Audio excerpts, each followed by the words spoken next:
Ah, sí, sí, ya quedó. Bueno, entonces, pues, pues sí, sí, que ya inicio y ya la grabo y la subo. A veces me da un poco de conflicto subir las clases porque no me gusta hablar tanto. O sea, bueno, no me gusta grabarme, pues, pero, pero pues sí la subo. Eh, bueno, hoy vamos a tener la primera clase sobre Albert Camus o Camus, como, no sé, pues en español supongo que se puede decir Camus, ¿no? Él él fue un filósofo, bueno, más bien un escritor, eh, periodista y filósofo, aunque muchas personas, o bueno, muchas, sí, como personas no lo catalogan como un filósofo como tal, porque como que siento yo que la expresión de sus ideas fue más por medio de obras literarias o por obras de teatro o, ajá, como un pensamiento más artístico que filosófico, pero en realidad sus obras pues sí contienen aunque sean novelas, aunque sean obras de teatro, contienen pues ideas muy importantes pues sobre su pensamiento y sobre filosofía, ¿no? También tiene ensayos como el que vamos a revisar hoy, que es El hombre rebelde y El mito de Sísifo. Bueno, esos son pues como sus principales ensayos y pues en estos expresa como algunas de sus ideas filosóficas. Bueno, voy a compartir pantalla porque hice una presentación y me dicen si se ve. Ay, no sé dónde. Espera. Mm,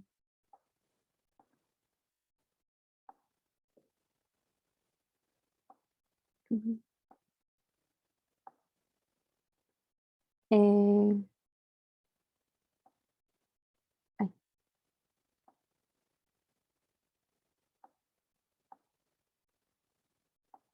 ¿Sí se ve? Sí, Lore. Sí. Ah, bueno.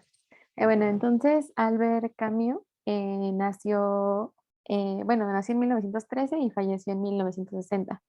Y bueno, primero les voy a hablar un poco sobre su vida o bueno, antes de eso, no sé si Andrea o Jessica saben algo sobre Albert Camus, o sea, hayan leído algún libro de él o sepan algún dato relevante sobre su vida, sobre su obra que quieran compartir.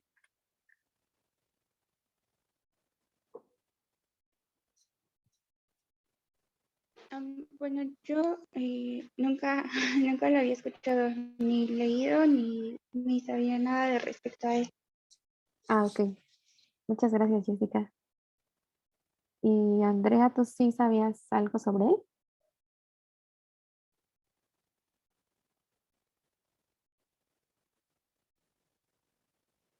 Mm, ay, bueno, no sé.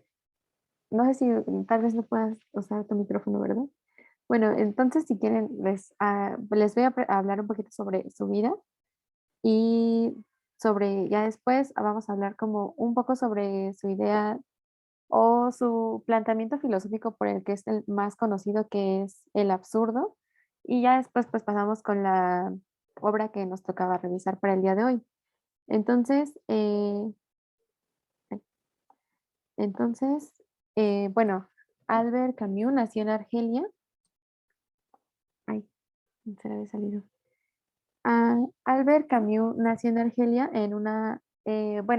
su familia no es adinerada, entonces él creció pues en un barrio y en una familia pues pobre, sí, pobre. Entonces no tenía como los recursos pues suficientes como para poder, digamos, destacar en cualquier ámbito.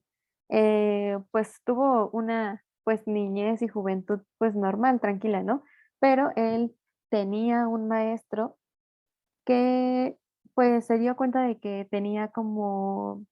Albert pues tenía pues talento para la escritura, sobre todo, ¿no? Porque ya como les mencionaba, era muy buen escritor de pues, novelas y obras de teatro. Entonces se dio cuenta de que tenía pues sí, o sea, de que tenía talento para la escritura y lo apoyó para pues seguir estudiando.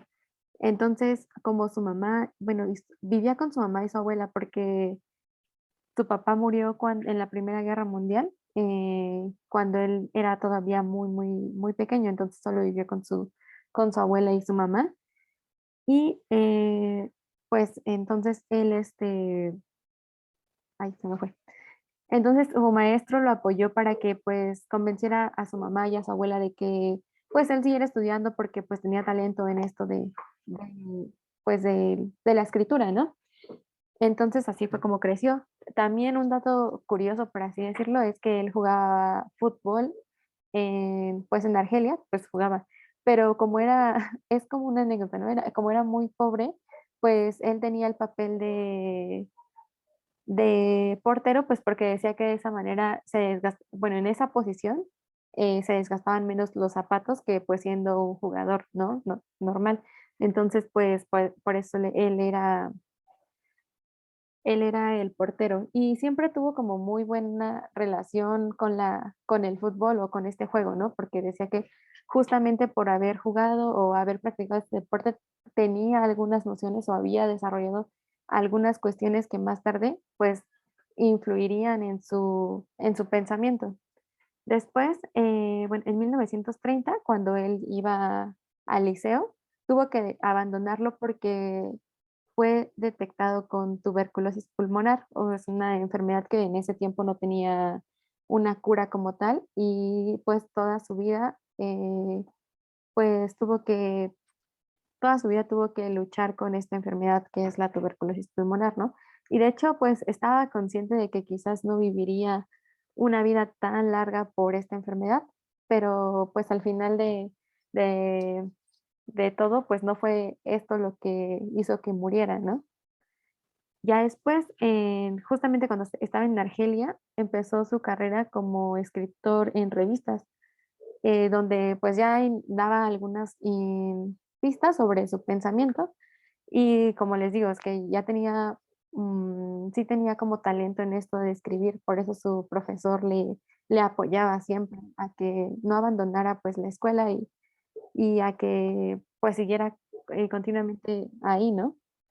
Y bueno, cuando en su trabajo en Argelia y en el periódico donde trabajaba, se vio como relacionado a las ideas pues del marxismo y comunismo. Entonces en 1935 ingresó al Partido Comunista Francés y ese es un dato importante porque después pues abandona el Partido Comunista y se aleja un poco también de las ideas de pues del comunismo y en general de los pensamientos como marxistas, pero no por el propio pensamiento, sino por, digamos, el movimiento en sí, ¿no?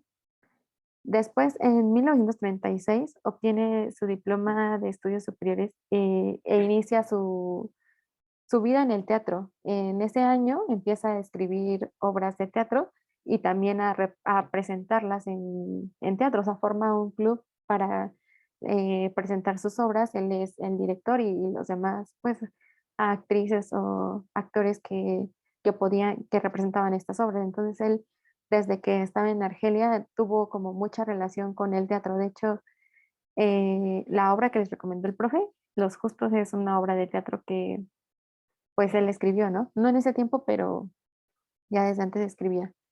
Luego, en 1940 se mudó a París, pues debido a que en Argelia había como muchos conflictos bélicos y pues se muda a París en 1940. Y de todos modos, pues eh, este, la Segunda Guerra Mundial bueno, ya había pasado la Primera Guerra Mundial, pero la Segunda Guerra Mundial estaba por iniciar y, bueno, y estaba pues en boga.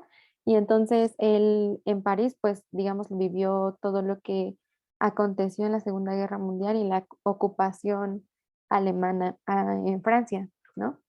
Y bueno, también hizo como, pues sí, como esto, actuó como un pensador sobre la situación que estaba pasando pues en París o bueno, en Francia y en Argelia, ¿no? Ya después, en 1957, fue galardonado con el Premio Nobel de Literatura.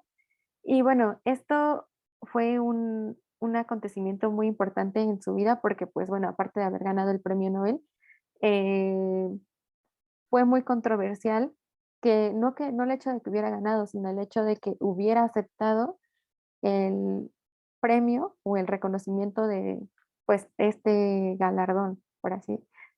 Porque, pues, unos años antes, Paul Sartre había ganado también el Premio Nobel de Literatura, pero él lo rechazó porque, pues, decía que estos premios o estos academias obedecían a intereses capitalistas y sobre todo hegemónicos, ¿no? Entonces, como que no estaba de acuerdo en eso. Y justamente lo que se le criticaba a Camus es que se dijera ser un intelectual de izquierda y aceptara esos premios porque pues era como, no era muy coherente con su pensamiento, ¿no? Entonces tuvo como mucha controversia respecto a haber aceptado el Premio Nobel de Literatura. Y ya, bueno, después de eso, en 1960, debido a un accidente automovilístico, que diga, Albert Camus fallece. Fue algo, como les digo, o sea, no se esperaba que él tuviera una vida muy larga porque, pues, el hecho de que tuviera tuberculosis y todo el tiempo que había vivido con ella, pues no le pronosticaba una vida tan larga, pero pues al final su muerte se dio por un accidente automovilístico. Fue muy raro porque pues la carretera por donde viajaba y donde fue el accidente pues era una carretera recta y no había grandes peligros, solamente que chocó, él iba con su amigo y chocaron con un árbol y pues falleció. En su accidente, bueno, cuando sufrió su accidente, él estaba escribiendo una obra que es un ensayo que se llama El último hombre y bueno, pues la dejó inconclusa porque pues en ese momento es cuando le estaba escribiendo, pero sí se publicó aún así, con lo que pudo escribir se publicó.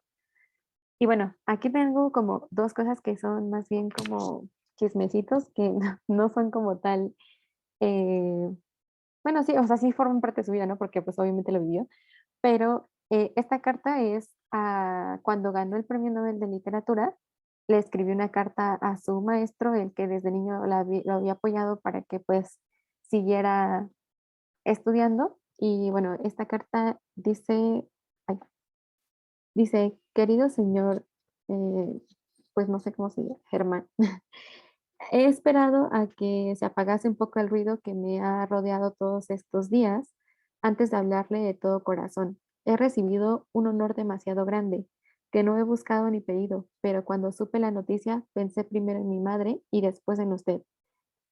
Sin usted, la mano afectuosa que tendió al pobre niño que era yo, si su enseñanza y ejemplo no hubiese sucedido nada de esto. No es que dé demasiada importancia a un honor de este tipo, pero ofrece por lo menos la oportunidad de decirle lo que usted ha sido y sigue siendo para mí. Y le puedo asegurar que sus esfuerzos, su trabajo y el corazón generoso que usted puso continúan siempre vivos en uno de sus pequeños discípulos, que a pesar de los años no ha dejado de ser su alumno agradecido. Le mando un abrazo de todo corazón, Albert Camus. Y bueno, esa carta fue la que le envió a su profesor cuando recibió el Premio Nobel de Literatura. Y bueno, pues o sea, siento yo que justamente como en la carta misma dice, no es que justamente él tenga como mucho aprecio sobre estos premios, ¿no? Sino que creo yo yo lo interpreto de esta manera, creo es una manera de agradecer a esas personas que lo ayudaron cuando él no, cuando él era un niño, ¿no? Cuando no tenía pues las oportunidades de poder tener una vida de esa manera, o sea, llegar a ser un premio Nobel de literatura siendo de una clase poco privilegiada, fue algo, creo yo, muy difícil y sorprendente como para dejarlo así y no aceptarlo y agradecerle a las personas que tuvieron que ver con esto, ¿no?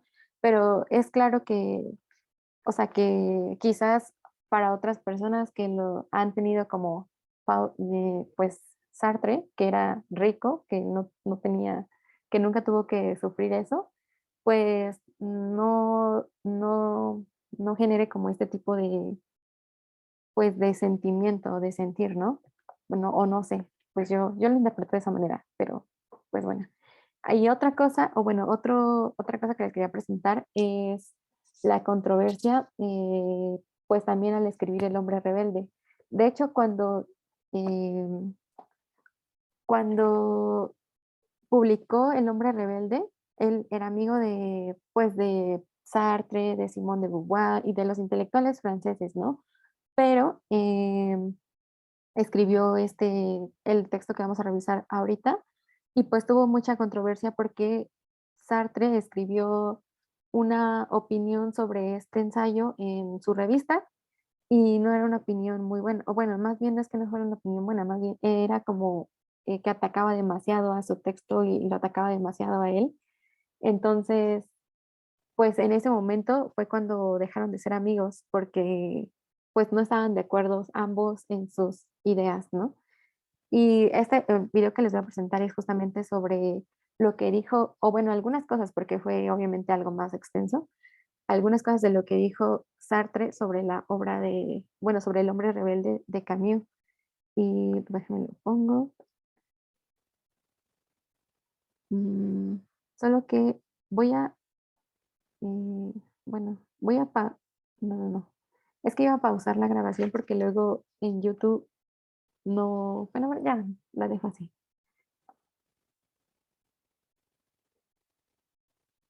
Camus, bravant les modes et réhabilitant l'éthique, s'oppose résolument à la philosophie qui justifie le meurtre au nom d'une histoire divinisée. Les intellectuels de gauche parisiens, alors adorateurs de l'histoire, n'y voient qu'un angélisme suspect et apolitique. Une violente critique du livre paraît dans les temps modernes, dirigée par son ami Jean-Paul Sartre. Surpris, blessé, Camus riposte. Sartre décide alors de rompre. Je condamne comme vous les camps de concentration, mais je condamne tout autant l'exploitation que les capitalistes et les bourgeois ne manquent pas d'en faire. Monsieur le directeur, on ne décide pas de la vérité d'une pensée selon qu'elle est à droite ou à gauche, et encore moins selon ce que la droite ou la gauche décide d'en faire. Si enfin la vérité me paraissait à droite, j'y serais. Mon cher Camus, notre amitié n'était pas facile, mais je la regretterai. Dites-moi, Camus, par quel mystère ne peut-on discuter vos œuvres sans ôter ses raisons de vivre à l'humanité? Je dis textuellement que Marx a mêlé dans sa doctrine la méthode critique la plus valable et le messianisme utopique le plus contestable. Il se peut que vous ayez été pauvre, mais vous ne l'êtes plus. Vous êtes un bourgeois, comme Janson et comme moi. Vous ressemblez d'assez loin à Saint-Vincent de Paul ou à une sœur des pauvres. Et la misère ne vous a chargé d'aucune commission.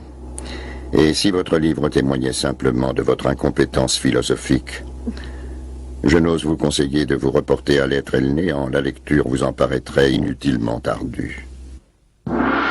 Je suis un peu fatigué de me voir, ainsi que des vieux militants qui n'ont jamais rien refusé des luttes de leur temps, recevoir sans trêve des leçons d'efficacité de la part de censeurs qui n'ont jamais placé que leur fauteuil dans le sens de l'histoire. Vous étiez l'admirable conjonction d'un homme, d'une action et d'une œuvre. En 1944, votre personnalité était l'avenir. En 1952, elle est le passé. Vous ne vivez plus qu'à moitié parmi nous. J'espère que notre silence fera oublier cette polémique. Mm.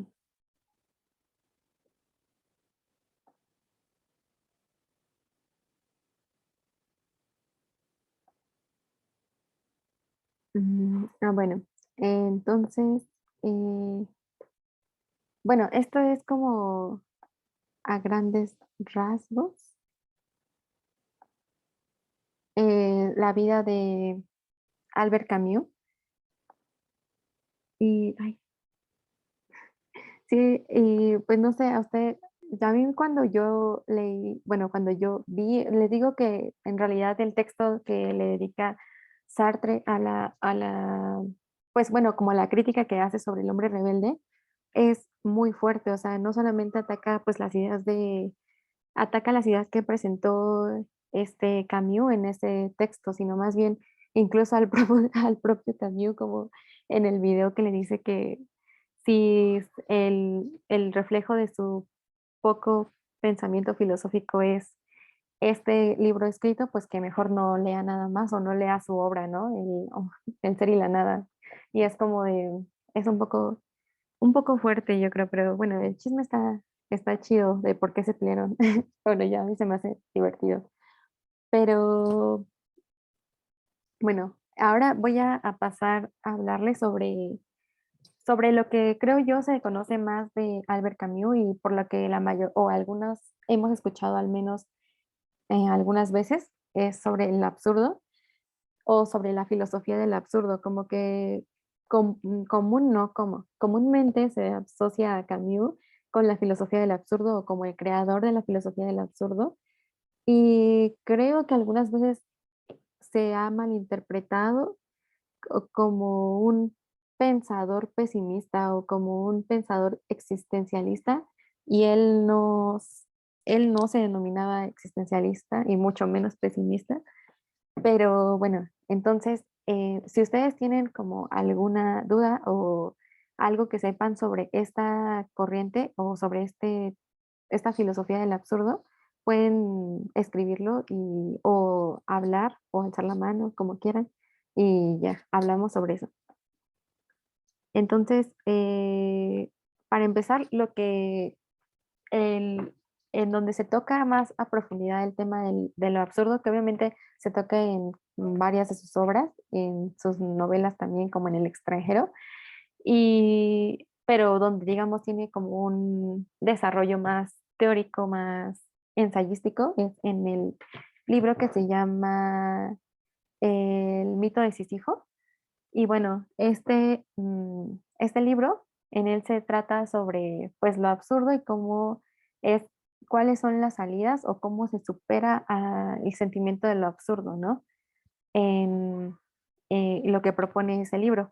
Y bueno, se llama el mito de Sísifo pues debido al mito en el que él pues se basó para desarrollar esta idea que es básicamente consiste en que Sísifo fue castigado por Zeus, bueno, por los dioses, porque él huía de la muerte. Entonces, él logró engañar a los dioses y, bueno, le tocaba morir en un tiempo, ¿no? Pero logró engañar a los dioses y siguió viviendo hasta que, pues, los dioses lo encontraron y lo castigaron, pues, pues el castigo consistía en que tenía que subir una piedra por una montaña y luego cuando llegaba a la cima de la montaña, esa piedra caía y tenía que volver a subirla nuevamente y así pues por toda la eternidad, ¿no? Entonces, Sísifo siempre estaba, a pesar de esforzarse demasiado o esforzarse poco y llegar pues digamos a la meta, siempre regresa y vuelve a empezar. Y bueno, es como de hacerlo por siempre, esta analogía es lo que justamente eh, Camus ve como el absurdo, ¿no? O sea, como tener que esforzarse siempre diario o hacer esta actividad por siempre sin llegar a ningún lado, porque no tiene sentido como hacer lo que hagas, siempre va a volver a caer, siempre vas a tener que volver a subir y siempre va a tener que volver a caer y volver a subir y entonces esta actividad no tiene sentido, pero pues la tienes que hacer, es como el castigo, ¿no? Por así decirlo. Y pues una de las citas que viene en ese libro, en el mito de Sísifo, es esta pues que voy a leer a continuación, que es levantarse, coger el tranvía, 4 horas de oficina o de fábrica, la comida, el tranvía, 4 horas de trabajo, la cena, el sueño, y lunes, martes, miércoles, jueves, viernes y sábado, con el mismo ritmo, es una ruta que se sigue fácilmente durante la mayor parte del tiempo, pero un día surge el por qué y todo comienza con esa lasitud teñida de asombro, comienza, esto es importante. Entonces, bueno, antes de que explique un poquito sobre esto, ustedes como, ¿qué entienden de esta cita? ¿Qué es lo que pues les hace pensar esta cita, la primera, la que acabo de leer ahorita?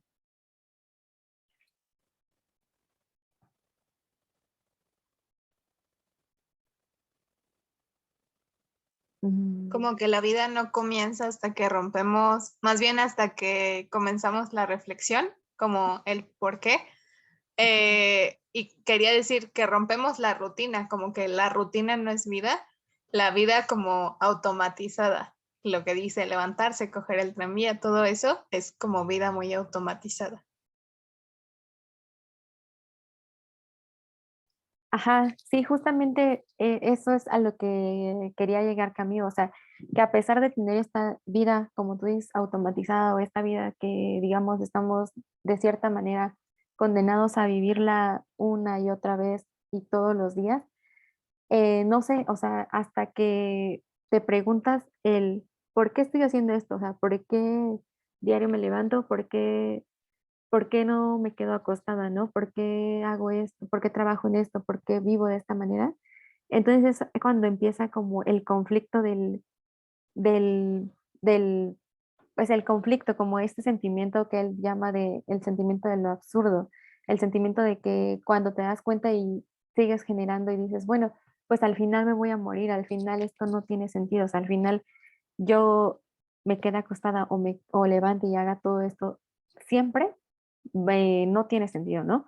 Pero hasta que yo me pregunto el por qué y tomo conciencia, o sea, tomo conciencia de por qué estoy haciendo esto, de por qué estoy viviendo de esta manera, es cuando puedo sentir esa sensación de absurdo, pero a la vez también superarlo o tomar conciencia de lo que estoy haciendo, ¿no? De lo que está ocurriendo. Ajá, como dice Gabriela, esa cualidad de razonamiento del hombre es su naturaleza. Sí, o sea, justamente como que pues nosotros siempre, o la mayoría, no, no es cierto, sí, nosotros sí tenemos pues esta capacidad de razonar y de preguntarnos y de cuestionarnos por qué estamos haciendo estas cosas, ¿no? ¿Por qué estamos estudiando pedagogía? ¿Por qué estoy yendo a las clases? ¿Por qué estoy trabajando de esto? Y bla, bla, bla, ¿no? Y quizás al final y no tenga pues no tenga un sentido en sí, pero cuando pedimos que todo esto que sea que es muy, o sea, nosotros como que siempre tenemos esta sensación de querer que todo tenga un sentido, de querer que todo tenga una razón de ser, de que todo sea razonable, de que todo pueda explicarse, ¿no? Entonces, eso es lo que nos hace como tener esta incertidumbre o este sentimiento de no tener respuestas, porque a veces te haces preguntas que genuinamente no tienen respuesta y o como dice él, no, el universo no puede contestarte, ¿no? O sea, no el universo hablando de que nos rige el universo, le importamos, ¿no? Sino el hecho de que no le importamos, el hecho de que somos una cosa tan mínima que no importa, o sea, no importa existir o no existir, ¿no? Eh, pero bueno, después de eso paso a la segunda cita que también es del mito de Sísifo, que dice, en este punto de su esfuerzo, el hombre se halla ante lo irracional, siente en sí mismo su deseo de dicha y de razón. Lo absurdo nace de esa confrontación entre el llamamiento humano y el silencio irrazonable del mundo. Esto es lo que no hay que olvidar. O sea, es como lo bien como bien decía Gabriela, justamente que el hombre tenga esta sensación o esta naturaleza de la razón y de siempre tener que buscar razones o sentido a lo que estamos haciendo, se confronta con lo que se confronta o sea, con las cero respuestas que el mundo tiene hacia nosotros, que la vida tiene hacia nosotros, y es cuando surge este sentimiento de no, pues sí, digamos, de estar viviendo para nada, ¿no? De estar viviendo, de que todo lo que tenemos, pues es absurdo. Pero, o sea, eso es como, justamente eso es algo que es deseable, como ya decía Andrea, porque hasta este momento, hasta que te cuestionas por qué estoy haciendo esto, por qué estoy viviendo de esta manera, es cuando puedes hacer algo frente a eso absurdo, o sea, cuando puedes hacer algo frente a lo que es absurdo, a lo que es nuestra vida monótona, por así decirlo. Entonces, lo que Camus dice en este libro es que existen como tres posibilidades para salir del absurdo o para superar el absurdo, que en realidad pues no es que sean, o sea, que te ayuden a salir del absurdo, sino más bien que justamente, bueno, les explico, estas tres son el suicidio o el suicidio, el segundo es el suicidio filosófico y la tercera es la aceptación. Entonces, Camus dice que obviamente cuando nos sentimos tan abrumados por no encontrar respuestas para situaciones que quizás no las tienen o que no encontramos el sentido de nuestra vida, pues ocurre el suicidio, que para él es como el tema filosófico por excelencia, o sea, como el tema más importante filosófico que debería tratarse, bueno, al menos hasta ese momento en su libro El mito de Sísifo. Entonces él dice que el suicidio es obviamente una salida al absurdo, pero es justamente darle mucho sentido o que ese sentido de lo absurdo triunfe, ¿no? Porque justamente como no encontramos un sentido en la vida, pues creemos que si ya no vivimos, eh, ya no lo va a tener, pero, o sea, como que justamente suicidarte es amar mucho la vida porque siempre quisieras encontrarle un sentido a esta rutina, a esta razón, a esta, pues sí, a esta vida que quizás no la tiene, que en efecto no la tiene, pero que tú a fuerzas, o sea, nuestra naturaleza de razonamiento a fuerzas queremos encontrarla y cuando no la encontramos, pues sucede que, pues esto como el suicidio, lo que ha sucedido como creo que actualmente es un tema que pesa mucho, o sea, que es algo muy actual y justamente por eso creo que Camus es un autor importante de revisar porque es algo que, de hecho estaba comentando con el profe, ¿no? Hace rato, antes de que empezara la clase, de que creo que es un sentimiento colectivo, o sea, es algo que nos ha, o que hemos visto o se ha evidenciado más cuando sucede esto de la pandemia y el sentimiento de vivir sin en lo absurdo, o sea, como ese sentimiento de lo absurdo, de nada tener sentido, porque en cualquier momento puede pasar puede ocurrir cualquier cosa, o sea, puedes vivir una pandemia y no sabes si tú vas a sobrevivir o no vas a sobrevivir, ¿no? Y entonces, pues como que no tiene un sentido la vida y creo que pues por estas cosas han aumentado como los suicidios, precisamente, ¿no? También estaba viendo una vez que justamente en el metro, o sea, a partir de la pandemia han aumentado los casos de personas que se suicidan en el metro y entonces es como que creo yo tiene que ver mucho con nuestra actualidad.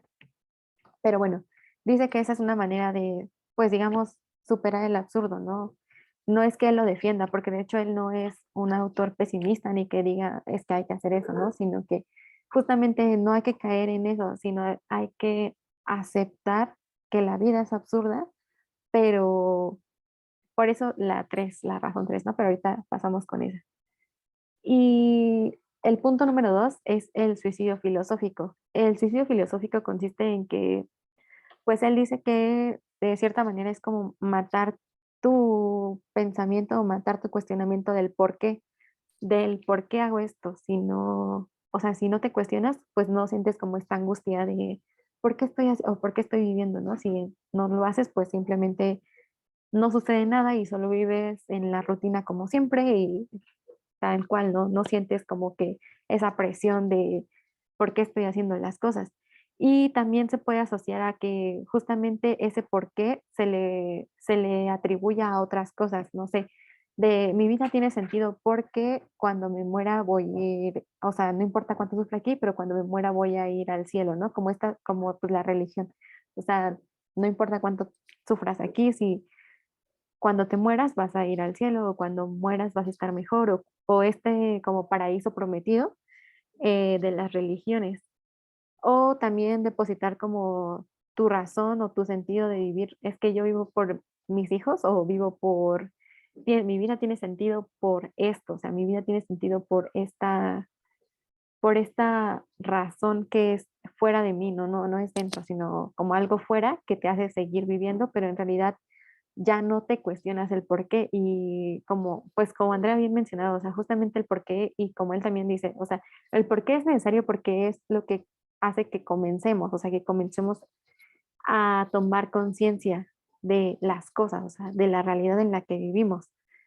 Entonces, obviamente él tampoco apoya, digamos, este suicidio filosófico porque solo buscas como el sentido de la vida en algo que no tiene sentido tampoco, pero lo más fácil para él o lo que sí o lo que es como, digamos, la alternativa al absurdo es la aceptación, que es la número 3.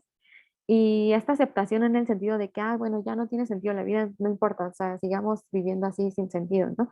No, sino en el hecho de que justamente cuando aceptas que la vida no, o sea, él dice que cuando aceptas que la vida no tiene un sentido, es más fácil vivirla, es más sencillo vivirla, entonces ya no te estás como preguntando en el sentido de, "Ay, es que o sea, no tienes como estas crisis que te llevan a cometer pues un suicidio filosófico, sino más bien esta aceptación tampoco es como que solo sea pasiva, sino más bien es lo que te lleva a actuar, porque entonces aceptas que esta vida no tiene sentido, pero yo no lo acepto así, o sea, como que justamente esa conciencia que hace que yo pueda decir, bueno, voy a subir y como en Sísifo, o sea, lo que él dice es que hay que imaginarse a Sísifo subiendo la roca feliz, o sea, porque sabe que ese es su castigo, porque sabe que va a estar así para siempre, sin embargo lo sigue haciendo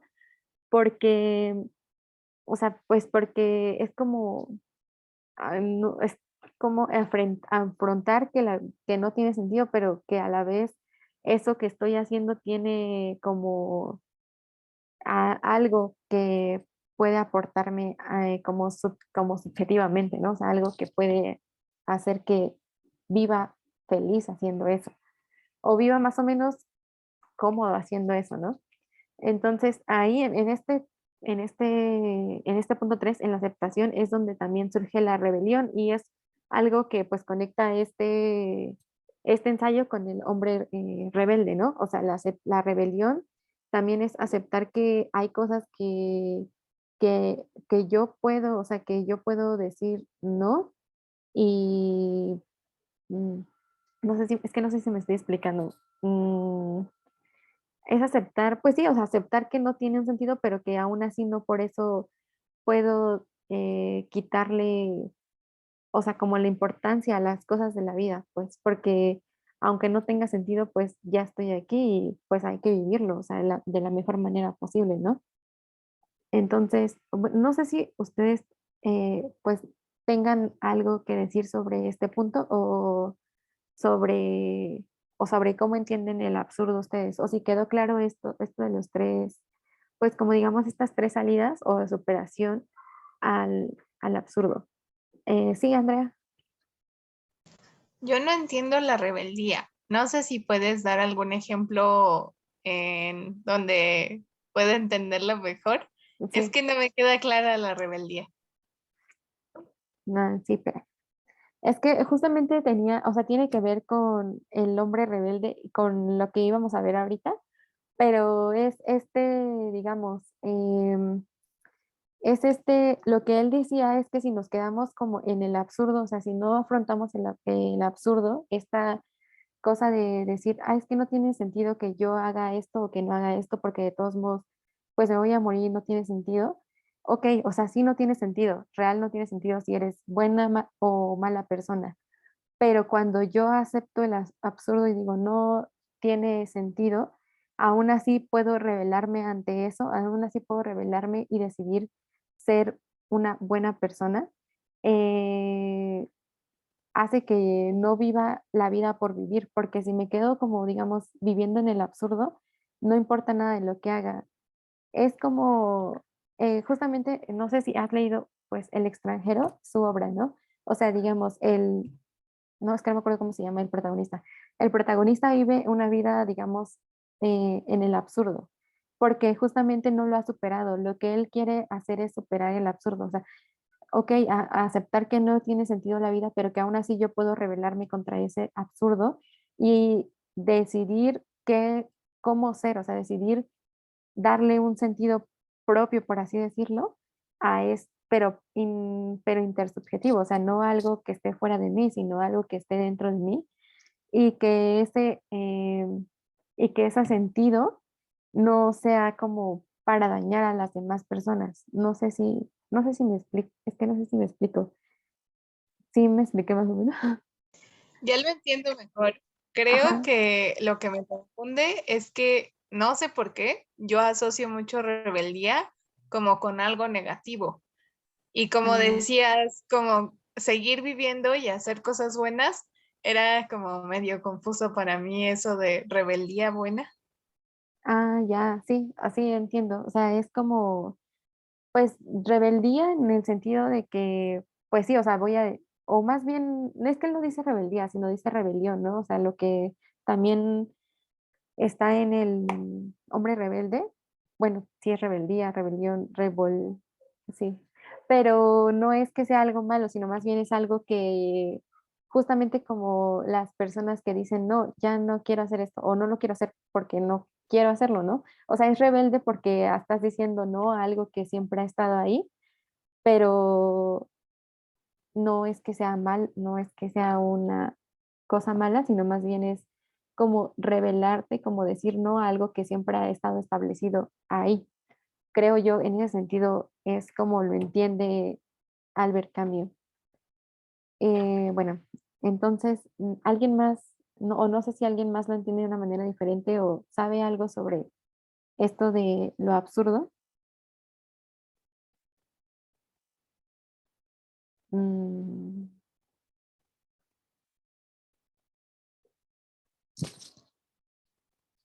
bueno, entonces voy a pasar a la introducción del hombre rebelde. Y bueno, esto es lo que teníamos que leer para hoy, es la introducción y el primer capítulo del hombre rebelde. Entonces, en la introducción, eh, pues bueno, él nos habla sobre, pues, de que obviamente de que se va a tratar el ensayo, pero algunas de las cosas como, bueno, algunos de los conceptos importantes de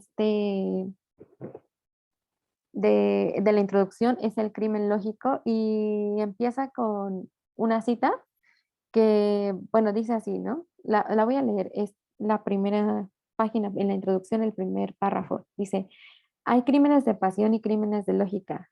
La frontera que los separa es incierta, pero el Código Penal los distingue bastante cómodamente por la premeditación. Estamos en la época de la premeditación y del crimen perfecto. Nuestros criminales no son ya esos muchachos desarmados que invocan la excusa del amor. Por el contrario, son adultos y su coartada es irrefutable. Es la filosofía que puede servir para todo, hasta para convertir a los asesinos en jueces. Y bueno, esta primera cita o como empieza es justamente o de lo que se va a tratar el ensayo, es de ver o de analizar estos crímenes lógicos y o sea, y cómo han afectado o cómo están afectando en el tiempo de Camus, que creo que hasta la fecha o ya no se ve tanto, no, sí, creo que siempre ha existido eso, o sea, a lo que se refiere con crimen lógico es que, y por lo que creo que Sartre y los intelectuales franceses atacaron este ensayo, es que Camus dice que la filosofía obviamente sirve, como ahorita dice, ¿no? La filosofía que sirve para todo hasta para convertir a los asesinos en jueces. Sirve para justificar eh, crímenes hacia la humanidad. Y eso es algo que sucedía mucho en su tiempo, ¿no? O sea, en la Segunda Guerra Mundial se atacó y pues, castigó pues, a la sociedad nazi por haber cometido crimen o los crímenes que cometieron hacia las personas judías, homosexuales o todo aquel que no entrara en el estereotipo de hombre alemán, ¿no? Entonces, pues obviamente esos crímenes y que se evidenciaron mucho en esa época estaban justificados por una ideología, ¿no? Y después de eso, la revolución rusa, o bueno, más bien el comunismo o el socialismo, decía, ¿no? Justamente que por una causa mejor tenía que perseguir e incluso matar a las personas que habían cometido esos otros crímenes, o sea, que habían cometido los crímenes en la Segunda Guerra Mundial. Entonces, lo que hacían es que en Rusia también existían campos de concentración para personas que no estaban de acuerdo con el socialismo, para personas que no estaban, que habían cometido esos crímenes en la Segunda Guerra Mundial, que habían, pues sí, justamente, o sea, que no estaban con la causa de, pues esto que proponía Marx, ¿no? De eliminar las contradicciones de las clases sociales. Entonces, las personas que no estuvieran de acuerdo con eso eran, pues, también encerradas y, pues, algunas eran asesinadas por pues, por la causa de tener un mundo o una historia mejor, ¿no? Y es justamente en lo que Camus no estaba de acuerdo y por lo que se le criticó mucho y bueno, los intelectuales franceses dijeron que él pues pertenecía a la derecha, ¿no? O sea, que no era un intelectual de izquierda porque no estaba apoyando las causas del socialismo o del comunismo, por así decirlo.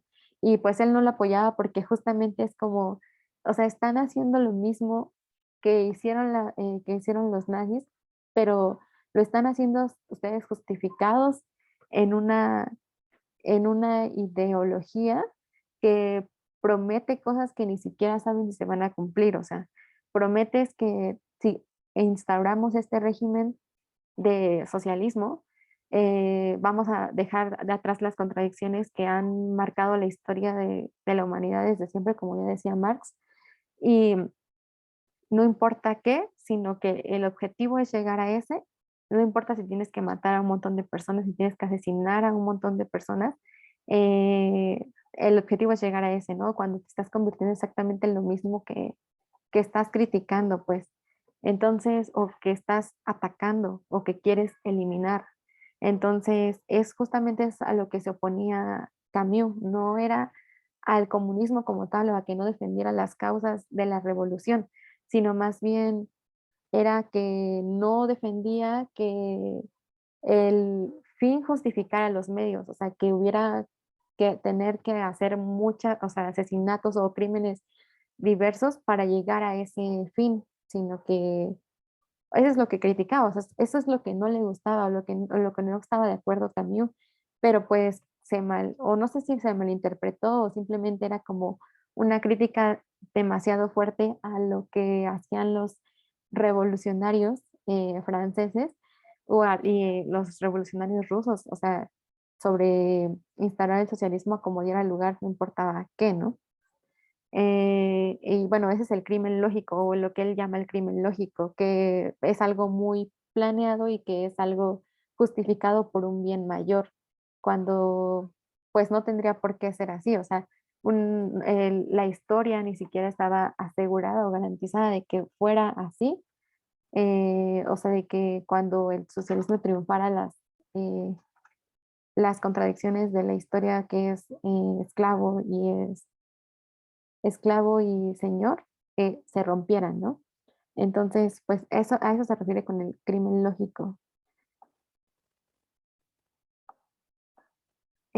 Bueno, o sea, las ideologías. Este Camus dice que estamos bueno, creo yo, seguimos, o sea, estamos en la era de las ideologías. En la época de las ideologías hay que ponerse en regla con el asesinato. Lo que él como viene desarrollando en la introducción de, del hombre rebelde es esto, que una ideología, ya sea de derecha o de izquierda, justifique que las personas, que pues sí, que haya asesinatos, ¿no? Y que cuestione mucho, lo que decía justamente es que se relaciona mucho con el sentimiento de lo absurdo, porque si rechazamos lo absurdo, que rechazamos el suicidio como una salida al absurdo porque no tiene, o sea, porque deseamos más, porque no tiene sentido, porque aceptamos que el asesinato es algo bueno o es algo benéfico para la causa de, pues en este caso, de que triunfe el socialismo o de la revolución, ¿no? Y bueno, no sé si tuvieron oportunidad de leer la obra de teatro Los Justos, pero pues justamente va más o menos sobre este tema, de que el protagonista se encuentra pues entre una encrucijada porque pertenece a un grupo de revolucionarios, ¿no? Y su objetivo es estallar una bomba en el carruaje del rey para que se termine con el gobierno que los está oprimiendo. Pero él, cuando iba a tirar la bomba, vio que el rey estaba acompañado por sus hijos, que eran unos niños, y por su esposa, ¿no? Y no lo hizo y no aventó la bomba porque dijo que ellos no tenían la culpa, o sea, estos niños no tenían la culpa de lo que hacía ese rey, ¿no? Tampoco su esposa tenía la culpa de lo que hacía. Entonces, que no era justamente, pues no era justo matar pues a personas que nada tenían que ver con este, este problema, o sea, que sí tienen que ver, pero que no directamente son ellos los que gobiernan o los que hacen esas injusticias, y que si matar al rey justamente no es que te convierta, o sea, en pro de la causa de la revolución, no te convierte en algo igual, ¿no? En algo igual de o peor que lo que está haciendo esta persona. Entonces, justamente, o sea, es a lo que se refiere con que este ensayo critica esas ideologías, ya sean de izquierda o de derecha, que no toman en cuenta a las personas, a las personas, y no importa quién muera, sino que triunfe la ideología. O sea, como que ya no sea como algo que importe en sí como para la humanidad, sino más bien lo que importa es imponer esa ideología. Y pues em, eso es a lo que se refiere, ¿no? Dice, si nuestro tiempo admite con facilidad que el asesinato tiene justificaciones, es a causa de esa indiferencia por la vida que caracteriza el nihilismo. Y bueno, él comentaba que en esa época, y como les digo, es que creo que bueno, sus pensamientos o sus reflexiones tienen mucho sentido en nuestra época también, o sea, en vivir en una época nihilista, o sea, sin sentido, sin, sin nada, o sea, sin razón, es lo que hace que se facilite el asesinato y que aparte de que, o sea, de que esta acción sea más fácil de llevar a cabo, tenga justificaciones, ¿no? Justificaciones ideológicas, o sea, que no lo hice porque soy una persona mala o porque me enojé y todo esto, ¿no? Sino, o sea, como por eso decía de los crímenes de pasión, o sea, no lo hice porque en un momento de arranque me ganó la pasión y maté a alguien, ¿no? Sino porque lo premedité, o sea, lo pensé, lo planeé y aparte de eso, lo justifico por una causa mayor que, pues no sé, o sea, ni siquiera sé si se puede cumplir o si se va a cumplir, ¿no? Y dice, pues obviamente que esto es, pues debido, o sea, que esto es más fácil debido al nihilismo. Y bueno, les voy a leer una cita que viene en la página 11 pues, de la introducción del hombre rebelde y dice, el sentimiento del absurdo, cuando se pretende ante todo extraer de él una regla de acción, hace al asesinato por lo menos indiferente y por consiguiente posible. Si no se cree en nada, si nada tiene sentido y no podemos afirmar valor alguno, todo es posible y nada tiene importancia. Nada de pro ni de contra. El asesino no tiene ni deja de tener razón. Se puede atizar los crematorios como puede uno dedicarse al cuidado de los leprosos. Maldad y virtud son azar o capricho. Eh, bueno, luego se salta un poquito y dice, no siendo nada verdadero ni falso, bueno ni malo, la regla consistirá en mostrarse el más eficaz, es decir, el más fuerte. Entonces el mundo no se dividirá en justos e injustos, sino en amos y esclavos. bueno, o sea, y hablando ya del tema que siempre, bueno, que es el tema del seminario, es la relación de los amos y esclavos. Justamente esto, o sea, lo que dice Camus es que si no superamos el sentimiento del absurdo, si no nos rebelamos contra ese sentimiento del absurdo, justamente no importa si matas o no matas a alguien, si cuidas o si eres una buena o una mala persona, ¿no? Sino que ya lo importante de eso va a ser quién es el más fuerte, o sea, como la ley de, pues si tú te cuidas, o sea, si tú sobrevives a esto, es porque eres más listo que los otros y entonces te puedes imponer sobre los otros y eres amo de los otros, dueño de los otros, ¿no? Entonces los otros se tienen que obedecer, los otros tienen que estar a tu servicio porque tú tienes el poder de dañarlos o no dañarlos, ¿no? Y no se convierte como en o sea, ya no, porque justamente que si pues matas a un esclavo o matas no tiene sentido, o sea, es como, bueno, pues ya uno más, uno menos, ¿no? Eh, y ya se convierte como en esta ley del más fuerte, del que puede eh, gobernar sobre los otros. Y mientras no se supere ese sentimiento de lo absurdo, pues seguirá como estando, pues sí, o sea, como estando esta relación de amos y esclavos. O sea, como retomando todo lo que ya hemos visto, para Camus, digamos, no tendría como sentido hacer una revolución para que esta lucha de dominados y dominantes superara esa contradicción, ¿no? Sino más bien que es la rebelión, o sea, es la, la rebeldía más bien, la rebeldía, lo que hace que estas relaciones no se den, o sea, que superando justamente lo absurdo que es o la falta de importancia que tiene en la época asesinar o no asesinar a alguien, hace que pues puedan como estas contradicciones superarse, no en sí mismo el hecho de matar o por una causa mayor de la historia. Pero bueno, no sé si me estoy explicando bien o bueno, si hasta aquí tienen alguna duda o bueno, algún comentario sobre esto. ¿O ustedes qué opinan de lo que leyeron en la introducción del Hombre Rebelde?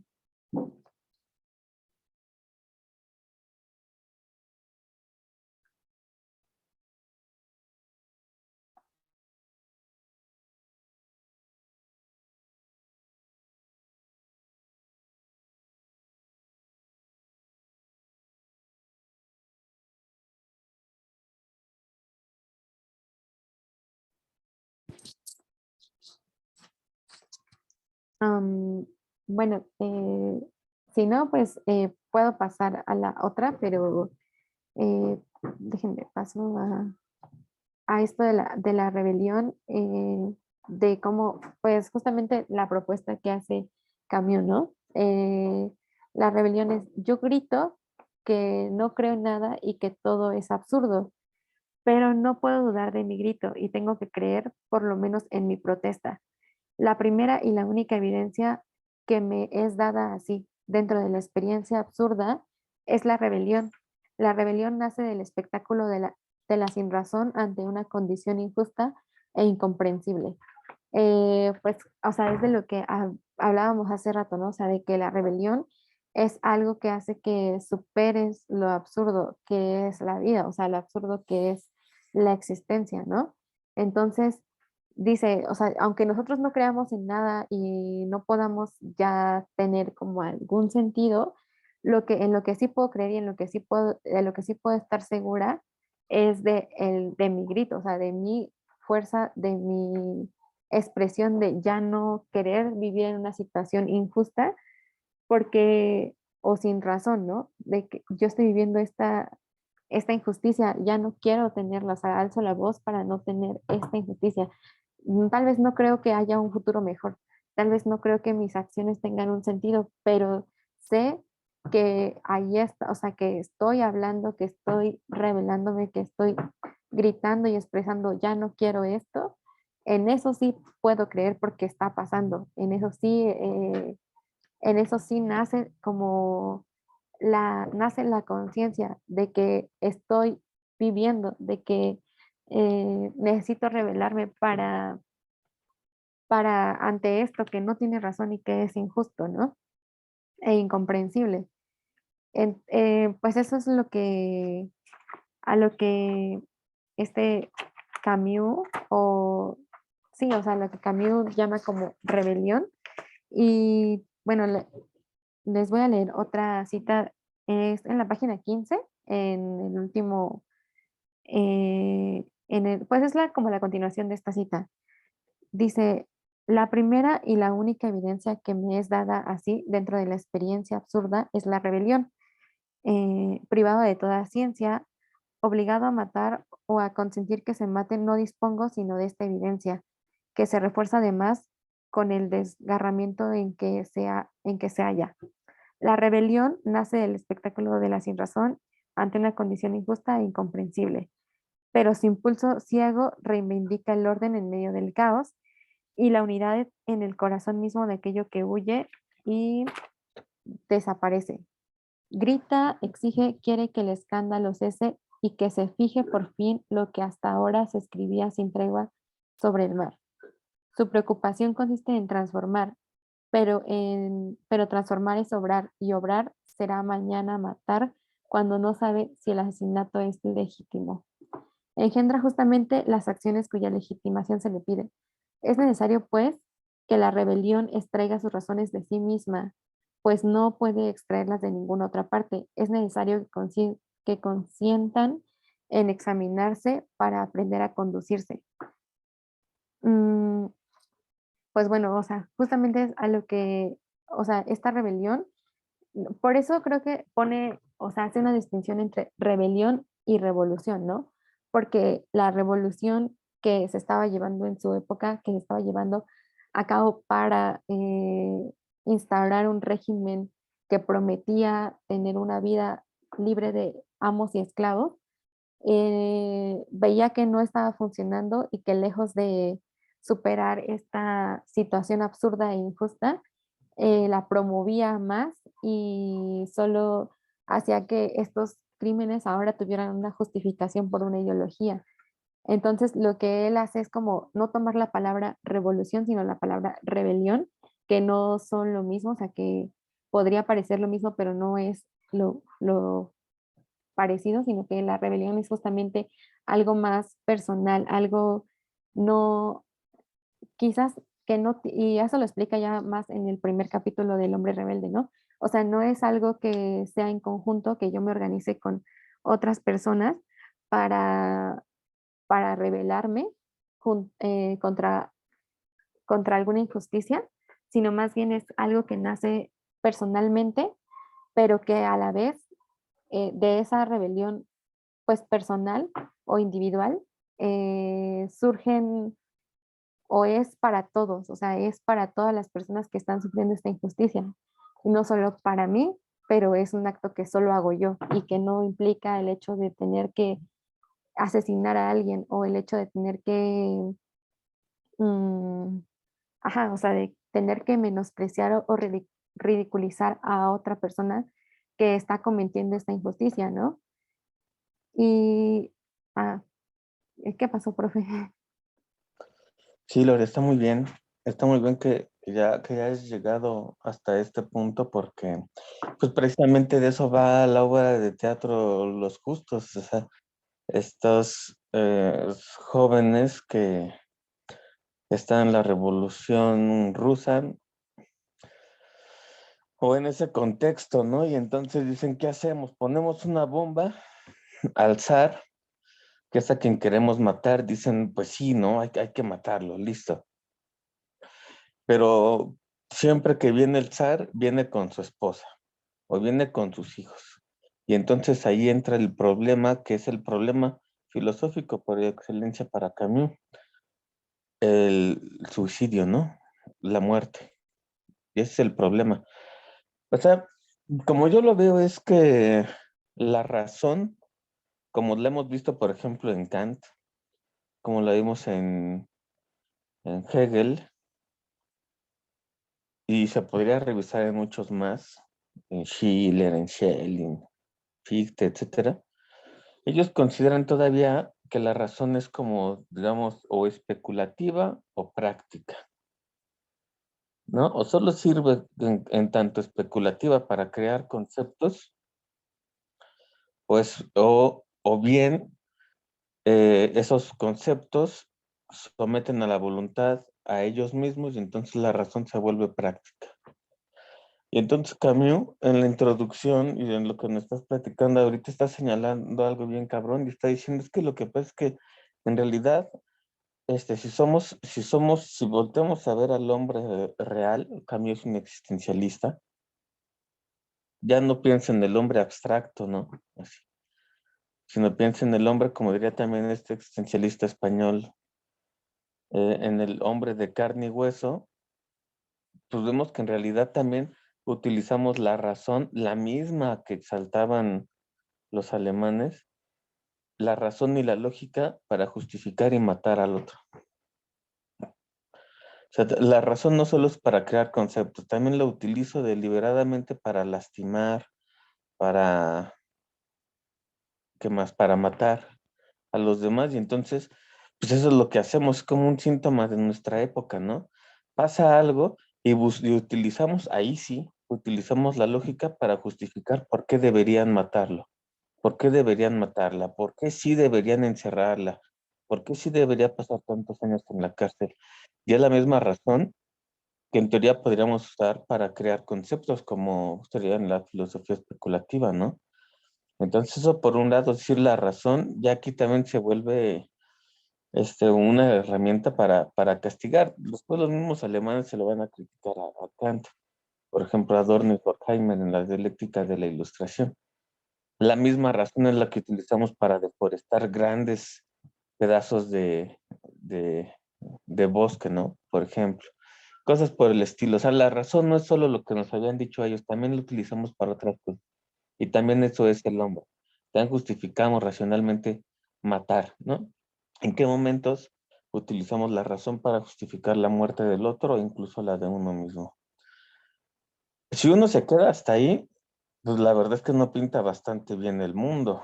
Precisamente, pues uno cae en el pesimismo, en el absurdo y cosas por el estilo que estaba muy de moda en Europa en aquella época. O sea, en Rumania está Ionesco, Cioran es rumano, de hecho, aunque haya escrito en francés, Samuel Beckett en Irlanda y cosas por el estilo, ¿no? O sea, el famoso teatro del absurdo, ¿no?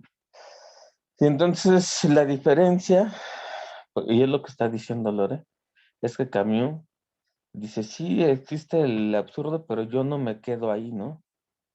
Es un nihilismo creador. Y de eso vamos a hablar la próxima semana, por eso le gusta tanto Nietzsche. Es un nihilismo antinihilista, vamos a ponerlo en esos términos, porque reconoce que hay un nihilismo, pero hay un nihilismo creador.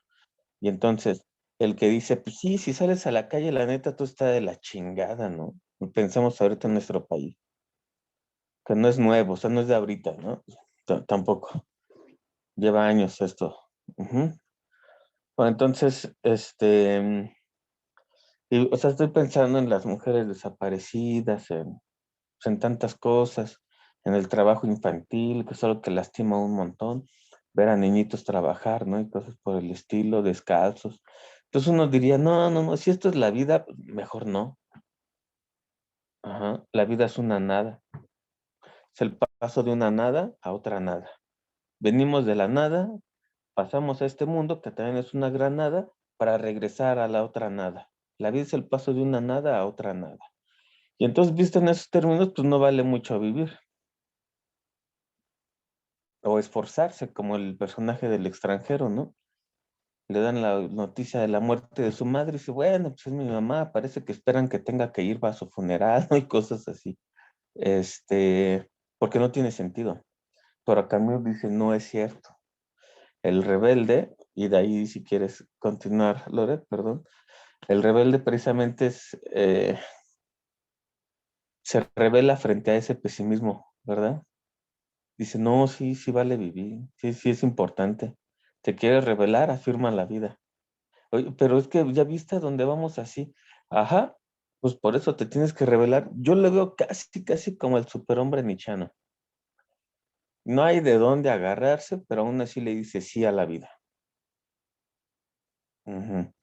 Bueno, quería comentar eso, Lore, sobre todo lo del principio. Como Camus parece que dice la razón sí, pero no es cierto, no, la razón también la utilizamos para todas estas chingaderas que nos hacemos entre nosotros, ¿no? Ujú. Sí, gracias, Rodo. Pues justamente, ajá, eso de, pues sí, creo que en esas palabras está mejor explicado. Utilizar la razón para justificar, pues estos crímenes, ¿no? Pero que justamente, o sea, es que es como algo que, pues que sí está muy feo porque justamente, o sea, decían, al menos otros como delincuentes lo hacen por, pues sin pensarlo, ¿no? Pero ahora es algo muy premeditado, muy justificado en el sentido de que, pues es que lo hacemos por un bien mayor, o sea, no es en mala onda, ¿no? O sea, si ellos no fueran así, yo tampoco sería así. Y justamente funciona esta ley del más fuerte, de, pues es que si ellos no me hicieran esto, yo no tendría por qué matarlos, ¿no? Y es como de, no, o sea, no tendrías por qué matarlos nada más. Pero bueno, ajá, justamente eso es lo que explica mejor, creo, la introducción de Camus, utilizar la razón, no solamente para hacer como esta ética que proponía Kant, de ser un hombre o del imperativo categórico, de actuar conforme pues quieres que sea la máxima universal, ¿no? Sino que también esa razón se utiliza pues para justificar estos actos que aunque sean para una causa buena o una causa que nos va a llevar a un bien mayor, pues al final de cuentas es lo mismo, o sea, estás asesinando a personas, estás cometiendo crímenes.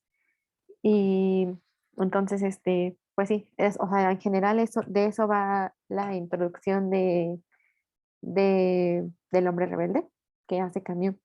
No sé si alguien tiene algo que quiera decir o hoy pasamos al primer capítulo.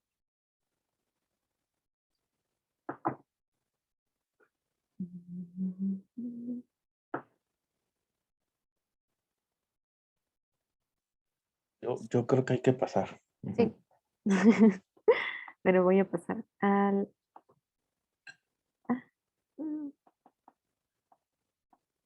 espera. Bueno, el primer capítulo del hombre rebelde se llama, bueno, empieza con una pregunta de qué es un hombre rebelde, ¿no? Y hay eh, la primera, o sea, la primera cita ahí dice que un hombre rebelde que dice, ¿qué es un hombre rebelde? Un hombre que dice que no, pero si se niega, no renuncia. Es además un hombre que dice que sí desde su primer movimiento.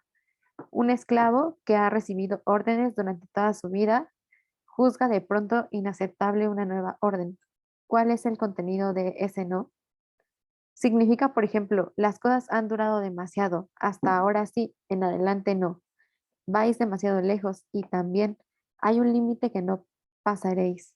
En suma, ese no afirma la existencia de una frontera. Vuelve a encontrarse la misma idea del límite de ese sentimiento del rebelde, de que el otro exagera, de que no extiende su derecho más allá de una frontera, a partir de la cual otro derecho le hace frente y lo limita. Así, el movimiento de rebelión se apoya al mismo tiempo en el rechazo categórico de una intrusión juzgada intolerable y en la certidumbre confusa de un buen derecho, más exactamente en la impresión del rebelde de que tiene derecho a. La rebelión va acompañada de la sensación de tener uno mismo de alguna manera y en alguna parte razón. En esto es lo que el esclavo revelado dice al mismo tiempo sí y no. Afirma al mismo tiempo que la frontera, todos los que sospecha y quiere conservar más acá de la frontera. Y bueno, demuestra con obstinación que hay en él algo que vale la pena que exige vigilancia. De cierta manera, opone al orden que le oprime una especie de derecho a no ser oprimido más allá de lo que puede admitir. Y bueno, de lo que habla esta cita, o más bien de qué es un hombre rebelde y lo que empieza por mencionar Camus es que un hombre rebelde es esa persona que dice no, o sea, que renuncia a ser esclavo, pues por así decirlo, ¿no? O sea, he estado soportando esa, creo que, y, pero como dice él, niega, pero no renuncia, o sea, niega ser esclavo, pero no renuncia a su humanidad. Es decir, o sea, yo he estado siendo esclavo todo este tiempo, yo he estado soportando estas cosas, pero ya no más, o sea, ya no voy a aceptar que sigas tratándome de esta manera, porque justamente toma conciencia de que es algo más que eso que todo el tiempo le han venido diciendo que es, ¿no? O sea, como, a él como aquí dice, que pues toma conciencia de que tiene derecho a, o sea, tiene derecho a lo mismo que el amo le está negando, tiene y que su voz o que su existencia vale la pena de ser vivida, ¿no? Entonces, justamente no es como que, por eso yo les decía que es algo como más personal, es algo, no, o sea, en la rebelión, Camus no lo toma como la revolución, como algo como en grupos, que tomes las armas y actúes de una manera, sino más bien es simplemente el hecho de decir no. Quizás se puede ver como un poco pasivo, ¿no? O sea, yo siento que se ve como que no hay acción, no hay mucha acción en el hecho de decir ya no más, pero cuando enuncias el no, o sea, cuando enuncias ya no, es porque realmente estás tomando conciencia de lo que eres y de lo que eres más allá de ser un esclavo, o sea, de ser alguien que tiene derecho a lo mismo que el amo está pues viviendo. Entonces, bueno, esa es como a grandes rasgos la definición lo que, de lo que Camus pues concibe como un hombre rebelde, ¿no? Bueno, y este hombre rebelde tiene pues muchas características, pero entre las más importantes es la conciencia y la solidaridad. Y bueno, justamente lo de la conciencia es algo importante porque si no eres consciente, o más bien, si nunca te atreves a decir no, entonces esa conciencia no van a ser nunca, no van a ser la conciencia de lo que pues eres, de lo que tienes, a lo que tienes derecho, ¿no? Y bueno, pero antes de pasar a lo de la conciencia, no sé si tienen algún, pues no sé, ustedes cómo, más bien, ustedes cómo interpretaron esto del hombre rebelde. O si pudieron leer lo que dice Camus sobre el hombre rebelde y sobre lo que es, y para ustedes, ¿qué es un hombre rebelde? Bueno, pongámoslo como hombre, no como género, sino más bien un humano rebelde. Para ustedes, qué sería esto?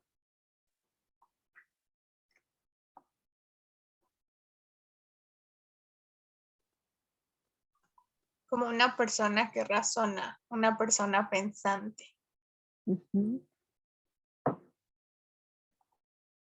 Sí, ajá, sí, creo que es justamente como también lo entiende Camus, como alguien que piensa sobre sí mismo, sobre ella misma y ya no, y no pretende seguir soportando esto, seguir soportando como se le ha tratado, ¿no? Eh, bueno, pasamos a lo de la conciencia. Les digo, hay como dos grandes características del hombre rebelde en Camus, que es la conciencia. Y esta cita es, pues también viene en El hombre rebelde y dice, esa parte de sí mismo que quería hacer respetar, la pone entonces por encima de los demás y la proclama preferible a todo, inclusive a la vida. Se convierte para él en el bien supremo, instalando anteriormente en un convenio, el esclavo se arroja de un golpe, pues que es así, al todo o nada. La conciencia nace con la rebelión. Eh, entonces, bueno, justamente es a lo que les venía comentando, ¿no? O sea, cuando nosotros nos rebelamos, cuando decimos ya no, es cuando nace la conciencia y estamos dispuestos a dar todo o a tenerlo todo o a no tener nada. O sea, puede verse como algo pasivo, sí, como quizás algo hasta difícil de creer que tú digas, ay, yo ya le dije no, pues ya no voy a soportar que me hagas esto, ¿no? Pero si no actúas o si no actúas en el sentido de quizás violento, o sea, como defenderte físicamente, pues podría quedarse como en la nada, ¿no? O sea, como que ese no tiene la fuerza necesaria para transformar las cosas. Pero justamente cuando dices no, o sea, cuando ya empiezas a decir, es que esto no lo merezco, es que esto no es, o sea, no tiene por qué ser así conmigo, es cuando tomas conciencia de lo que eres, y de lo que tienes derecho. Y justamente como tomas esa conciencia, o sea, el cambio dice, como tomas esa conciencia, ya no renuncias a ello, o sea, ya no renuncias a decir, no, bueno, pues ahora sí, pues sí, sígueme tratando así, ¿no? Sino que justamente dices, yo quiero este derecho, yo lo necesito, y si no o sea, o es todo o nada, y a la nada se refiere con la muerte, o sea, si no estoy como dispuesto a dar la vida, literalmente por esto que sé que es algo que me corresponde a mí, o sea, sé que es algo a lo que tengo derecho de ser. Y justamente, bueno, esto ya como relacionado a nuestra vida cotidiana. Hoy estaba, pues bueno, no es que hoy, es que siempre se leen noticias, ¿no? De mujeres desaparecidas o del acoso, o de estas cosas que siempre vivimos. Y justamente que creo que hasta que uno empieza a decir, no, yo no merezco que un hombre me trate así, ¿no? Yo no merezco que un hombre me trate así. Y creo que justamente en esos hay muchos, o se ha basado bastante algunos movimientos feministas en decir, yo no voy a soportar, sí, o sea, muchas mujeres ya fueron tratadas así, muchas mujeres ya pasaron por esto, pero ya no, ¿no? Ya no quiero ser tratada de esta manera, ya estoy consciente o ya estoy tomando conciencia de lo que valgo, de que soy una persona y de que tengo los mismos derechos y las mismas valía que un hombre, ¿no? Que tengo los mismos derechos a lo que pues los hombres como género tienen. Y pues no estoy dispuesta a regresar a ser como antes, a no exigir esto. Y pues si es necesario, pues la nada, pues lo voy a hacer porque es algo que no estoy dispuesta a seguir soportando, ¿no?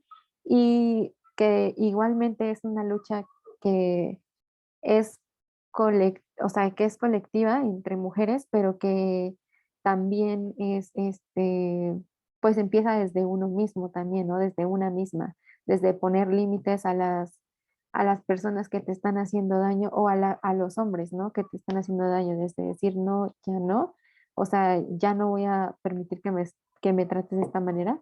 Y mientras más, o sea, sé que esa acción quizás sea individual y quizás sea por mi beneficio, personal, pero que a la vez esa acción sé que está ayudando o está haciendo que otras mujeres no pasen por lo mismo o no tengan que vivir esto, ¿no? O al menos con ese, no sé, o sea, con ese sujeto o con ese hombre que me trata de esta manera o con las personas que me tratan de esta manera, ¿no?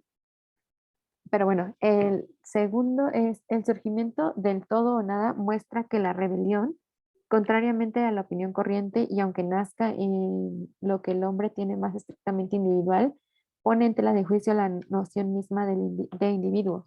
Y bueno, es a lo que me refería hace un ratito, ¿no? De que aunque justamente esta rebelión o no, ya no quiero que me trates de esta manera, sale y se da en relaciones como individuales, y es algo que tiene más peso de lo que podríamos creer y es mucho más, es no solamente para mí, no solamente me va a beneficiar a mí como individuo, sino que va a beneficiar a las personas, o sea, a los otros seres humanos que pasan por esta misma situación, ¿no?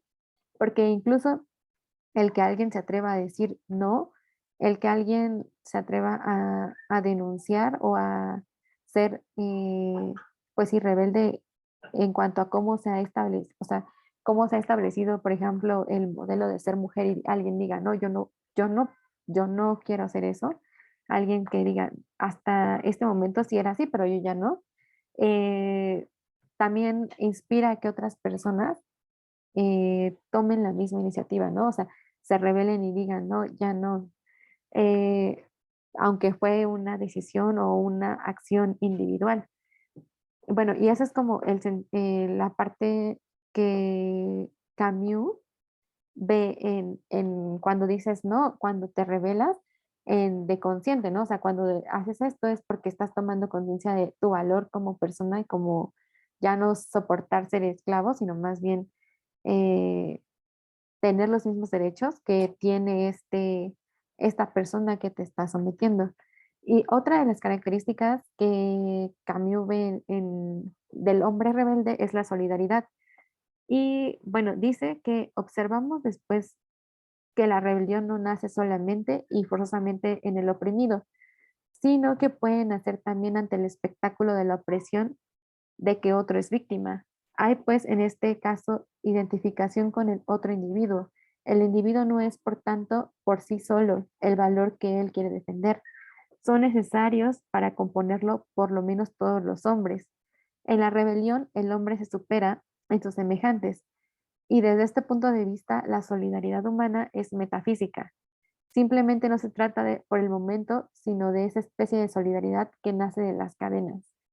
Y bueno, es que, bueno, les decía que cuando leía este texto o cuando leía esta parte, justamente es algo que me tocó, o sea, me tocó mucho como en el sentimiento de la solidaridad o en este caso, la sororidad entre mujeres, ¿no? Y entre un colectivo que justamente busca ya no más, o sea, es que ya no, o sea, y fuiste así conmigo mucho tiempo, pero ya no, ¿no? Y no solamente es por mí, es por otras personas. Y justamente esto de que dice que la rebelión puede nacer, o sea, de una injusticia hacia mi persona, ¿no? Puede nacer de una injusticia que he vivido y que he soportado todo este tiempo, pero a la vez también puede surgir de las injusticias que yo veo que otras personas viven y que no es porque a mí, o sea, no es por temor a que me vaya a pasar, sino porque el hecho de que la solidaridad es algo que es, o sea, que él diría como es intrínseco al hombre, o sea, es algo que, bueno, al humano, ¿no? O sea, es algo que está en nosotros y que podemos ocupar o utilizar para decir ya no en caso de ver que otra persona está sufriendo la misma injusticia que yo sufrí, que en su momento no pude denunciar o no tuve el valor de decir no, pero ahora sí tengo el valor de decir no. Y pues bueno, eso es como otra característica del hombre rebelde y algo que caracteriza al hombre rebelde. Y bueno, ya para terminar, y no sé si ustedes gusten decir algo, es la última cita es el último párrafo del primer capítulo del Hombre Rebelde que dice, en nuestra prueba cotidiana la rebelión desempeña el mismo papel que el cogito en el orden del pensamiento, o sea, el cogito de Descartes, de pienso, luego existo, es la primera evidencia, pero esta evidencia saca al individuo de su soledad en un lazo común que funda en todos los hombres el primer valor. Yo me revelo, luego nosotros somos. Es algo que, bueno, no sé, esa cita me gustó mucho, o sea, el ser algo, una lucha individual de yo decir no, pero para que todos seamos, ¿no? O sea, para que todos podamos ser, e incluso, o sea, de lo que hablaba también Camus de la solidaridad, dice que es algo que también, o sea, no es solamente que yo o sea, tenga este sentimiento de solidaridad con el grupo al que pertenezco, ¿no? Porque incluso puedo ver esa injusticia en un grupo, digamos, contrario, un grupo enemigo y no soportarlo. O sea, es como el acto de que afecta no solamente a mí como esclavo, sino también a los amos en algún momento de la existencia de la historia y que también puedo revelarme frente a eso. Y justamente creo que es lo que sucedía con Camus, ¿no? O sea, de que a pesar de que él sabía que, digamos, el, el nazismo no había sido, o sea, había sido una injusticia hacia las personas judías, hacia las personas que no cumplían con el ideal alemán. No por eso también tendrían que sufrir las mismas injusticias que ellos hicieron, ¿no? O sea, como que no es que estuviera de su lado, sino más bien es que justamente no puedes tolerar que esas injusticias se vivan en los seres humanos. Pero bueno, eso es como las dos grandes características del hombre rebelde, la conciencia y la solidaridad. Y no sé si ustedes tengan algo que decir al respecto o si se haya entendido bien esta última parte o tengan alguna duda.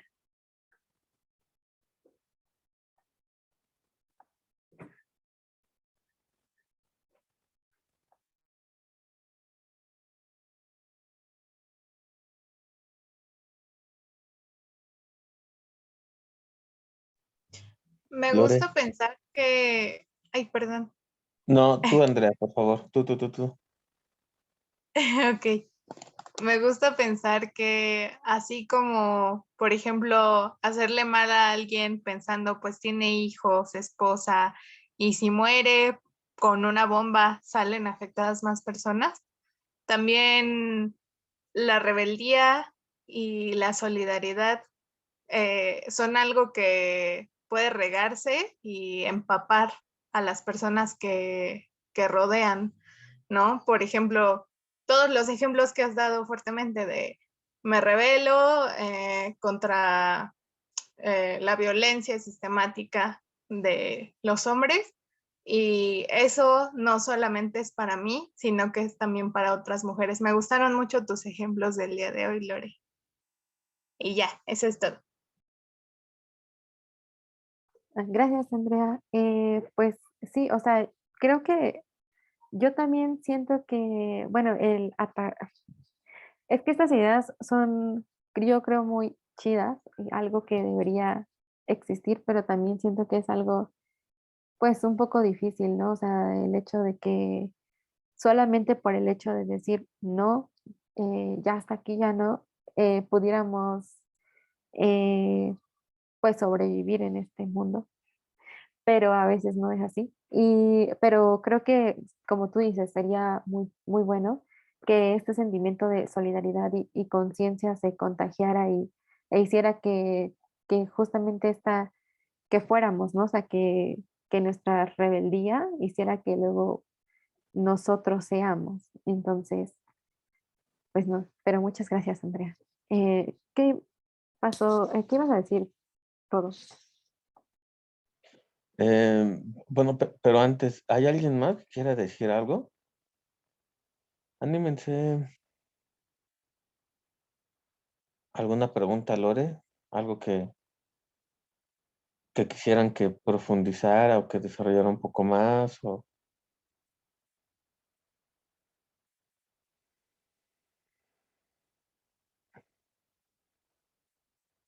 Pues que mi pregunta en realidad, o bueno, pues sí, pregunta, observación era muy,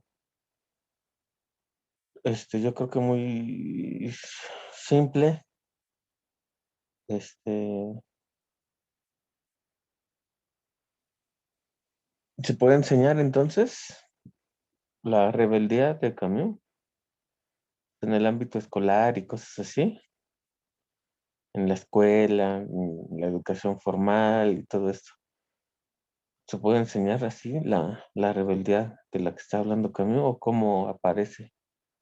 Porque algo que a mí lo tengo así grabado a fuego es que la conciencia parece rebelde o no es conciencia.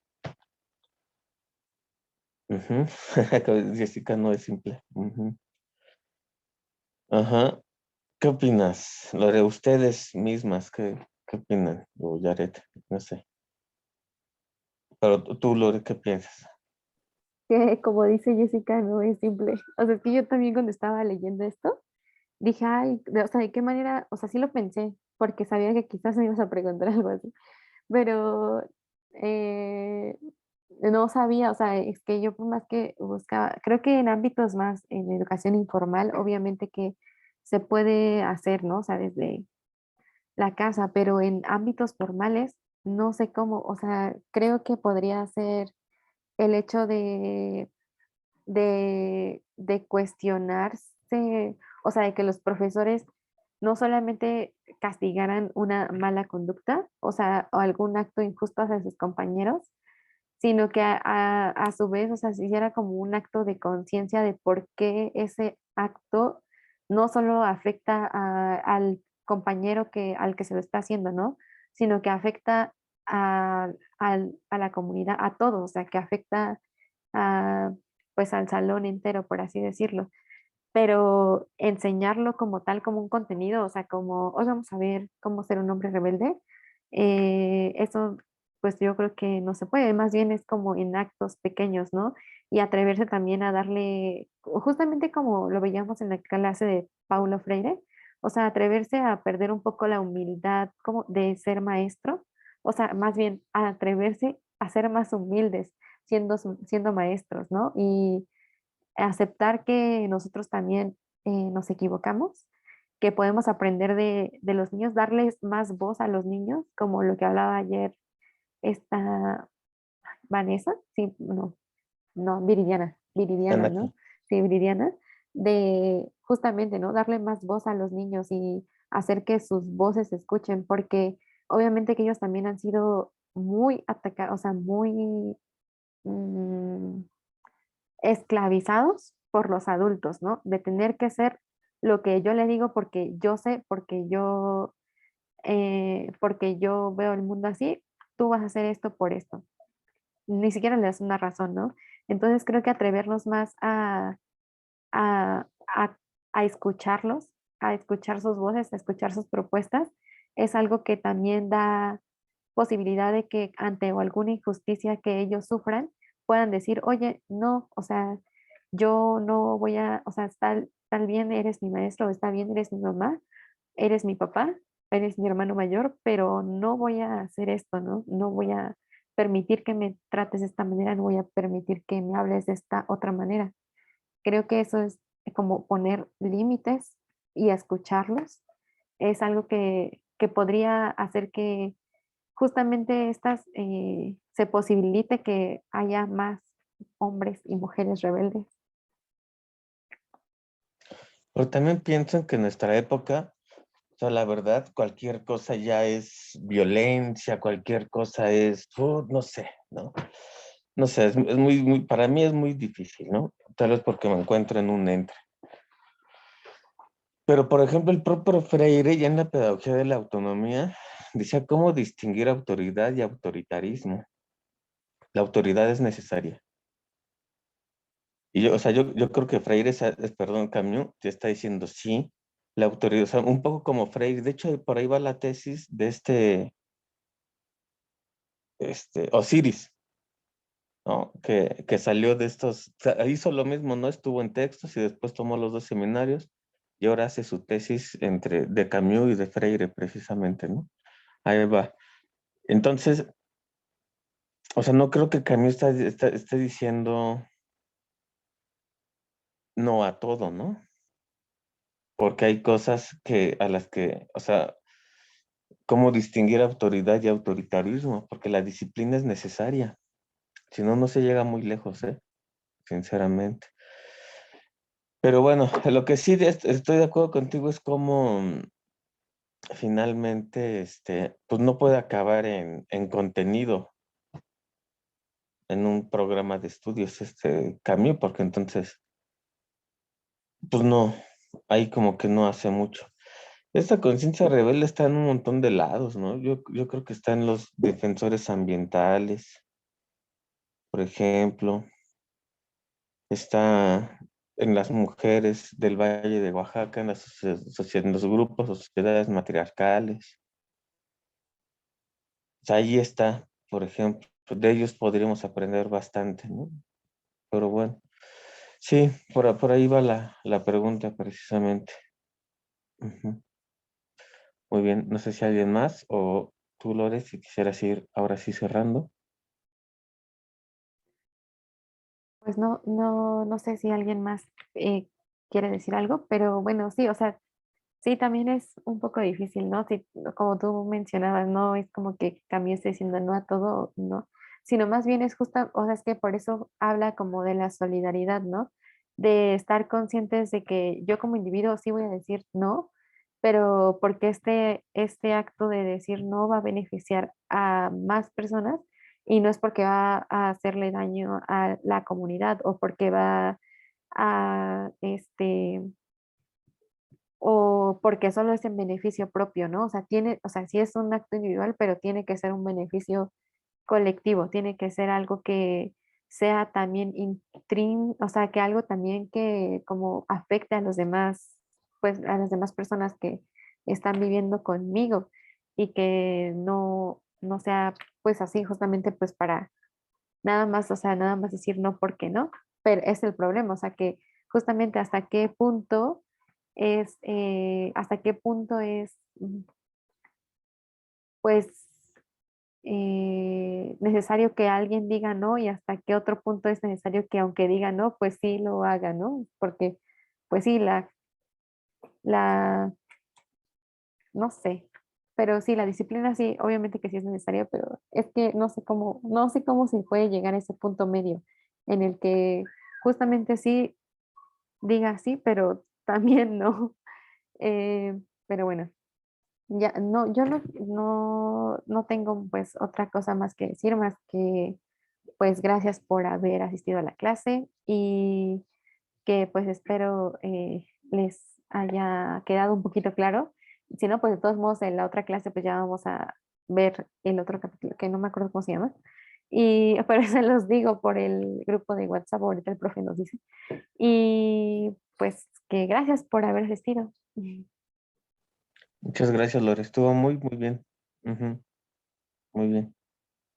Gracias. Nos vemos la próxima semana. Gracias, adiós. Gracias, adiós.